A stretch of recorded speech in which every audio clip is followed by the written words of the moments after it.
নমস্কার বন্ধুরা, welcome to soulful tarot channel. আশা করি তোমরা সবাই ভালো আছো, সুস্থ আছো, পজিটিভ আছো এবং নিজের নিজের জীবনে পজিটিভভাবে এগিয়ে চলছো। আজকের রিডিং স্পেশালি সিঙ্গেলদের জন্য।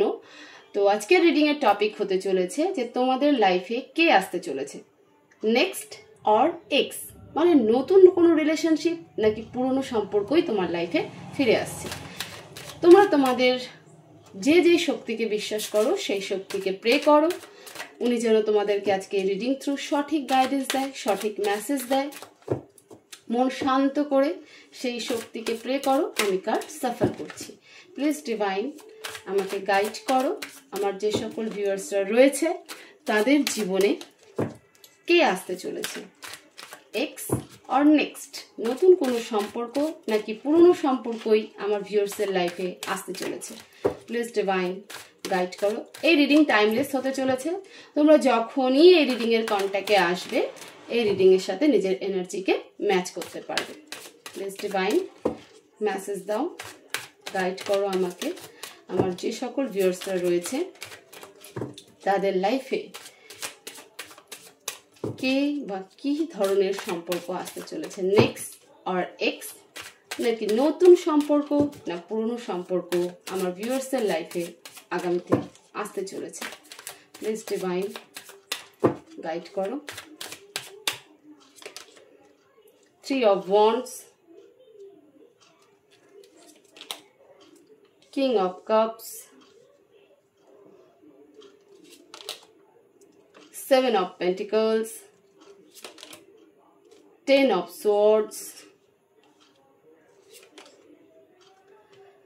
Knight of Swords, 3 of Swords, Knight of Wands, 8 of Cups, 5 of Cups, and bottom of the deck 8 of Pentacles. যে ছেড়ে দিয়ে গেছিল সেই আসছে, তার মানে বলতেই পারি যে তোমাদের জীবনে পুরনো সম্পর্ক তো অবশ্যই আসছে, কিন্তু সাথে নতুন ব্যক্তিও আসছে যে তোমাকে প্রচুর পেন দিয়ে চলে গেছিল। ঠিক আছে, কোনো কারণবশত যে তোমাকে প্রচুর পেন দিয়ে চলে গেছিল, এক সময় এতটাই পেন যে তোমার ভেতরে সুসাইডাল থট বারবার করে আসছিল, সেই ব্যক্তি তোমার জীবনে আবারও ফিরে আসছে। কেন ফিরে আসছে? কারণ সে তোমাকে ভীষণ মিস করে, সে তোমাকে ছাড়া আর থাকতে পারছে না। সে আজকে প্রচুর হার্ডওয়ার্ক করে নিজেকে ফাইন্যান্সিয়ালি স্টেবল করেছে, কিন্তু যতই হার্ডওয়ার্ক করে থাকুক না কেন সে বারবার তোমাকেই মিস করেছে। প্রত্যেকটা কাজের সময়, প্রত্যেকটা ইম্পর্টেন্টে তোমাকে মিস করেছে, তোমাকে বারবার মনে করেছে যে সে তোমার পার্টনার তোমাকে ছেড়ে, তোমার যিনি এক্স সে বারবার তোমার কথা মনে করেছে, এটা ভেবে যে তুমি কেমন আছো, তুমি কি করছো, তোমার জীবনে নতুন কেউ চলে এসেছে কিনা, তুমি কোনো নতুন সম্পর্কে জড়িয়ে পড়েছো কিনা। কিন্তু সে এতটা পরিশ্রম করেছে শুধুমাত্র তোমার জন্য, তোমাদের রিলেশনশিপের জন্য। ফাইনালি সে তো আসছেই, সে তো নিজের আসার একটা প্ল্যান করেছে, কিন্তু একই সাথে যেটা তোমাকে কনফিউশনে ফেলবে সেটা হলো তোমার জীবনে আরও একজন ব্যক্তি আসছে, মানে এক্স এবং নেক্সট দুজন ব্যক্তি একই সাথে কামব্যাক করছে। তুমি থাকবে কনফিউশনে, তুমি ভাববে যে সম্পর্ক ছেড়ে দিয়ে আমি বেরিয়ে এসেছিলাম সেই সম্পর্কে আমি আসবো কি করে।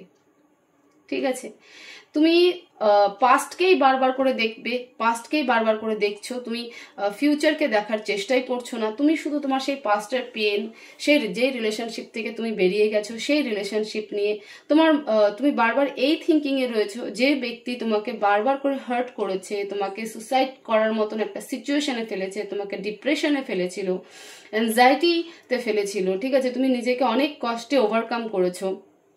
সেই ব্যক্তিকে আমি কি করে অ্যাকসেপ্ট করতে পারি। একই সাথে যে নতুন আসছে তাকে নিয়েও তুমি কনফিউশনে থাকবে যে এই ব্যক্তিও কি সঠিক কিনা, কারণ তোমার ইমোশন বন্ড তোমার এক্সের সাথে, নেক্সটের সাথে তুমি সেই কানেকশনটাকে ফিল করতে পারছো না বা ফিল করতে পারবে না। ফলে তুমি এখানেও কানেক্টেড হতে পারছো না, এবং এক্সের সাথে যে কানেক্ট হবে সেখানটাতে তোমার পাস্ট তোমাকে বারবার করে ঘিরে ধরছে এবং সেটা নিয়েই তুমি ওভার থিঙ্কিং করছো, সেটাতেই তুমি আটকে আছো যে কিভাবে তুমি এই ব্যক্তিকে আবারও অ্যাকসেপ্ট করবে। তো তোমার লাইফে যিনি আসছেন দেখো নেক্সট যিনি আসছেন তিনি ইম্যাচিওর তো অবশ্যই, তিনি খুব ফার্স্ট অ্যাকশন নেবেন, ঠিক আছে, কিন্তু যিনি এক্স আসছেন সে আজকে ভীষণ স্টেবল। তোমাকে যদি কখনো একটা পেনফুল সিচুয়েশনে ফেলে রেখে গেছে, সেটা তার ফাইন্যান্সিয়াল ক্রাইসিসের জন্য, কারণ তার মনে হয়েছে যে আমি যদি এখান থেকে বেরিয়ে ফাইন্যান্সিয়ালি স্টেবল না হই, এতটা রোজগার করার মতন ক্ষমতা যদি তৈরি করতে না পারি, তাহলে হয়তো তোমাকে সে পাবে না। তোমাদের দুজনের রিলেশনশিপের জন্য, তোমাদের ফিউচারের জন্যই সে কিন্তু তোমাকে ছেড়ে দিয়ে যেতে বাধ্য হয়েছিল, বা এই রিলেশনশিপ থেকে ব্রেকআপ নিতে বাধ্য হয়েছিল এবং তোমার থেকে অনেকটা দূরে চলে গেছিল। হতে পারে তার যাওয়ার ধরন ভুল, তার চিন্তা ভাবনার ধরন ভুল, যেটা তোমাকে প্রচুর পেন দিয়েছিল একটা সময়, কিন্তু আজকে সে আবারও ফিরছে তোমার সম্পর্কের জন্য, তোমার জন্য, কারণ সে তোমাকে ছাড়া ইনকমপ্লিট। আজ সে কমপ্লিটলি স্টেবল, ঠিক আছে, একটা পাওয়ারফুল পজিশন আছে, একটা অথরিটি পজিশন আছে, তার নেম ফ্রেম সব আছে, তার বাড়ি মানে বাড়ি গাড়ি সবই আছে।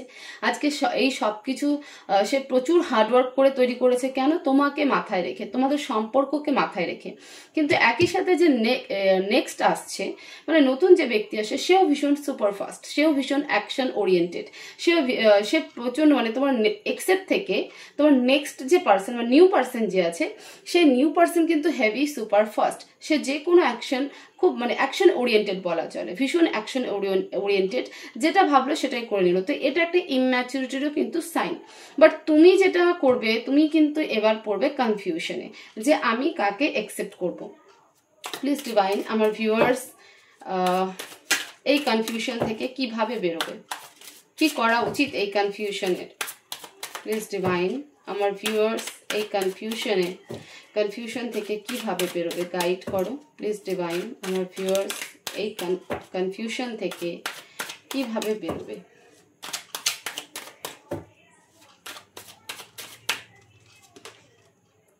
Ace of Swords, Seven of Wands, Ace of Pentacles and Nine of Wands। দেখো তোমাকে সময় নিতে হবে, ঠিক আছে, সময় তোমাকে নিতে হবে, কিছু প্রশ্নের উত্তর তোমাকে খুঁজতে হবে। ওকে, হঠাৎ করেই তুমি কিন্তু ডিসিশনস নিও না। ডিভাইন এটাই বলছে যে এই কনফিউশন থেকে বের হওয়ার রাস্তা একটাই, যে তোমাকে ওয়েট করতে হবে। তুমি মানে চট জলদি পট ভিয়া এরকম ব্যাপারে সিদ্ধান্ত কিন্তু নিও না, ঠিক আছে। নিজেকে গ্রাউন্ডেড রাখো, নিজেকে প্রোটেক্ট রাখো, ধৈর্য ধরো, সময় হাতে নাও। যে পাস্টগুলোতে তোমাকে আটকে রেখেছে, যে সিনারিও তোমাকে আটকে রেখেছে, যে কোশ্চেন্সগুলো তোমাকে কনফিউশনে ফেলছে, সেই কোশ্চেনকে সামনেখানে রাখো। তোমার নেক্সট পার্সনের থেকে বেশি তোমার এক্স পার্সন তোমার কাছে ইম্পর্টেন্ট, মানে তোমার পুরনো ব্যক্তি, পুরনো পার্টনার তোমার কাছে ইম্পর্টেন্ট। তো সেই ব্যক্তির কাছে সেই কোশ্চেনগুলোকে রাখো, এবং নতুন কিছু শুরু করার আগে অবশ্যই সময় নাও। সেটার এক্সের সাথেই হোক, চাই নেক্সটের সাথেই হোক, যে ব্যক্তির সাথে কোনো সম্পর্ককে জড়াবে সেখানটাতে সময় নাও। নতুন কিছু শুরু করার জন্য, নতুন কোনো রেসে মানে ডেটিং করতে হলেও তোমাকে সময় নিতে বলছে ডিভাইন। কনফিউশন থেকে তখনই বেরোবে যখন তুমি শান্ত থেকে ধৈর্য ধরে নিজেকে গ্রাউন্ডেড রেখে ওয়েট করবে। ওকে, ওয়েট করবে, এবং যে কোশ্চেন্সগুলো ভেতরে রয়েছে সেই কোশ্চেন্সগুলোকে সামনেখানে রাখো। তোমার কোশ্চেন সব থেকে বেশি তোমার এক্স পার্টনারের ক্ষেত্রে, তো তুমি তোমার এক্স পার্টনারের সাথে যখন উনি আসবেন তখন তার সামনে তোমার সেই কনফিউশনগুলোকে রাখো। যে কোশ্চেন্সগুলো তোমার ভেতরে মনের মধ্যে জমা পড়ে গেছে, পাহাড়ের মতন হয়ে গেছে, সেই কোশ্চেন্সগুলোকে সামনেখানে রাখো। তাহলে কি তারপরে গিয়ে কিন্তু উত্তর পাবে, এবং উত্তর পেলেই ডিভাইন এটা বলছে না যে উত্তর পেলেই সঙ্গে সঙ্গে অ্যাকশন নিয়ে নাও, না, তখনও ধৈর্য ধরো, আরও কিছুটা সময় ধৈর্য ধরো, নিজেকে গ্রাউন্ডেড রাখো। সেটা দু ব্যক্তির ক্ষেত্রেই, নতুন এবং পুরনো দুজনের ক্ষেত্রেই বলা হচ্ছে। নেওয়ার পরে গিয়ে তারপরে গিয়ে তুমি সিদ্ধান্ত নাও। ওকে, এটাই ডিভাইন বলতে চাইছে। তো এই ছিল তোমাদের রিডিং, যে কে আসছে তোমাদের জীবনে, এক্স না নেক্সট, নতুন সম্পর্ক না পুরনো সম্পর্ক। তো হোপফুলি এই রিডিং তোমাদের ভালো লাগবে। ভিডিও ভালো লেগে থাকলে অবশ্যই ভিডিওতে লাইক করো, শেয়ার করো, কমেন্টস করো। চ্যানেলে নতুন থাকলে চ্যানেলকে অবশ্যই সাবস্ক্রাইব করো। সবাই ভালো থাকো, সুস্থ থাকো, দেখা হবে নেক্সট ভিডিওতে। Thank you so much.